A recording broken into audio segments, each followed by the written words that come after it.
విద్యార్థులకు 79వ స్వాతంత్ర దినోత్సవ శుభాకాంక్షలు.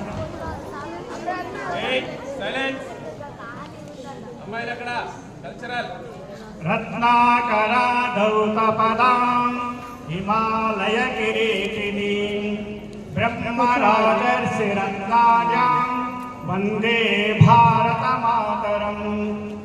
మన మాతృభూమి దివ్య మంగళమైన పాదద్వయమని రత్నాకరుడు అంటే రత్నములకు నిలయుడైన సముద్రుడు అంటే హిందూ మహాసముద్రం తన స్వచ్ఛం నిర్మలమైన నీటిచే నిరంతరము కడుగుచున్నాడు.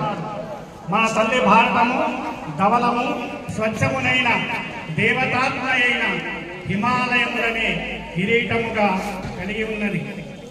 విశ్వశాంతిని రత్నాల వంటి బ్రహ్మర్షులతో రాజర్షులతో ఒప్పుచున్నట్టు తల్లి భారతికి తొలి వందనం చేస్తూ స్తుతిస్తున్నాను. ప్రపంచంలో సహజ సిద్ధమైన ఇళ్లతో ఏర్పడిన దేవ నిర్మిత దేశం భారతదేశం. జన్మభూమిని మాతృభూమిగా మదర్ ల్యాండ్ గా ఆరాధించే సంస్కృతి కేవలం భారతీయులకే ఉంది. ఇతర దేశాలు పితృభూమిగా ఫాదర్ ల్యాండ్ గా పిలుస్తారు. అందుకే మనం మన మాతను భారత మాత అని పిలుస్తాము.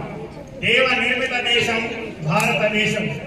ప్రపంచంలో 190కు పైగా దేశాలు ఉన్నప్పటికీ భగవంతుడు ఆవిర్భవించాలంటే మొట్టమొదటి దేశం మన భారతదేశం. దేవతలి దేశాన దేహదారులౌదురట, జపతప సాధనలు చేసి జన్మరహితులౌదురట. మరల మరల మాధవుడే ఇటకు వచ్చి పోవునంట, మంచి వారి బ్రోచి దుర్మతులను దృంచునంట. సౌఖ్యాలకు నిలయమౌ స్వర్గసీమ మనకేలా, వాత్సల్యము పంచి మాతృభూమి. శ్రీకృష్ణదేవరాయలు విజయనగర సామ్రాజ్యానికి సామ్రాట్. 16వ శతాబ్దంలో రాయల యుగం స్వర్ణయుగంగా భాసిల్లింది. ఆయన కాలంలో మక్కలు జొన్నలు బియ్యంలాగా రత్నాలు వజ్రాలు రాసులుగా పోసి అమ్ముతుండేవారిని ప్రతీతి. లోకమంతా చీకటిలో తల్లడెల్లుతున్నప్పుడు, నాగరికత లేక నరుడు పామరుడై ఉన్నప్పుడు, వేదాలను వెలిగి తెచ్చి జ్ఞానభిక్ష పెట్టినావు. నిజముగాను జగద్గురువే నీవు,